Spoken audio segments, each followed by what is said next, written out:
Hello বন্ধুরা, তোমরা সবাই কেমন আছো? আমি সুস্মিতা ভালো আছি। আজকে আমাদের বড় মার জন্মদিবস, আবির্ভাব দিবস 131তম। তো সকাল থেকে বেশ চান টান করে পুজো টুজো করে রান্না বান্না করে রেডি হয়ে গেলাম মন্দিরের উদ্দেশ্যে।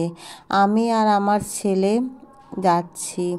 তো দেখো, ছোট্টবেলায় ছেলেকে হাঁটি হাঁটি পা করে বড় করেছি। আজ সেই ছেলের বাইকে কিন্তু এই দ্বিতীয়বার আমি চাপলাম।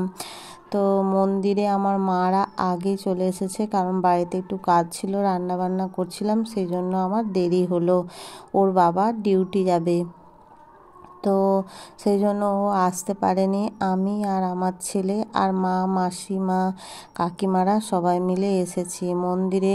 প্রথমেই চলে এলাম ঠাকুরের কাছে। ঠাকুরের কাছে প্রণাম করে একটু বসে চলো তারপর তোমাদেরকে সব জায়গা ঘুরে ঘুরে দেখাবো আমাদের মন্দিরটা। তো এই দিনটার জন্যই কিন্তু আমরা অপেক্ষা করি। সামনেই মন্দিরটা, কিন্তু খুব একটা আসা হয় না। আর এই দেখো, এখানে ঠাকুরের নাম গান হচ্ছে। এত লোক, ভেতরে তো যেতেই পারলাম না। আর যিনি বক্তৃতা দিচ্ছিলেন, মানে ঠাকুরের নিয়ে কিছু বলছিলেন, তো এত সুন্দর লাগছিল, তোমাদেরকে শোনাতে পারলাম না কারণ বাইরে খুব আওয়াজ হচ্ছিল, সেই জন্য। তো আমার বেশ ভালো লাগলো ওনার বক্তৃতা, অবশ্য ভালো করে দেখতে পেলাম না।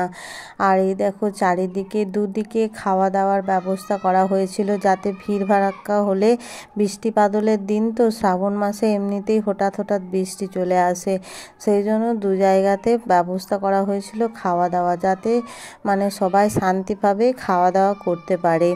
তো আজকের মেনুটা কিন্তু খুব ভালো ছিল। নর্মাল খিচুড়ি ছিল, আমড়া চাটনিটা কিন্তু দুর্দান্ত হয়েছিল, এত টেস্টি হয়েছিল না, সত্যি ঠাকুরের প্রসাদ।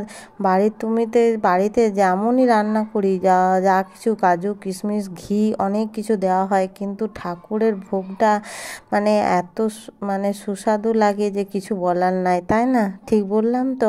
তো আমাদের এখানে কিন্তু ঠাকুরের ভোগ খাওয়া হয়ে গেল। তারপর আবার ঠাকুরের কাছে দর্শনে চলে এলাম, কারণ এবারে বাড়ি যাওয়ার পালা।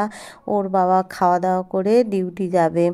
তো দেখো, এই সাইডে যারা আসতে পারেনি, হয়তো বাড়ির জন্য একটু প্রসাদ নিয়ে যাবে, তো এখানে তারও ব্যবস্থা করা হয়েছে।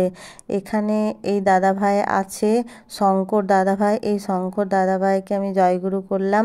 তারপর দেখো, এখানে কিন্তু সবাই বাড়ির জন্য প্রসাদ নিয়ে যাচ্ছে। এবারে বাড়ি যাওয়ার পালা। এখানে মা, কাকিমা, মাসিমাদেরকে টোটো করে দিলাম, ওরা টোটোতে বসে পড়লো। আর ওইদিকে আমার ছেলে গাড়ি নিয়ে চলে এলো, বাইক নিয়ে।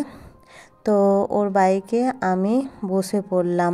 তো আমার ভিডিওটা তোমাদের কেমন লাগলো, এই যে আমার ছেলে, তো আমার ভিডিওটা কেমন লাগলো সেটা একটু জানাবে। ভালো লাগলে একটু লাইক করে দিও। সবাই ভালো থেকো, সুস্থ থেকো, আর সবারই দিন খুব ভালো যাক।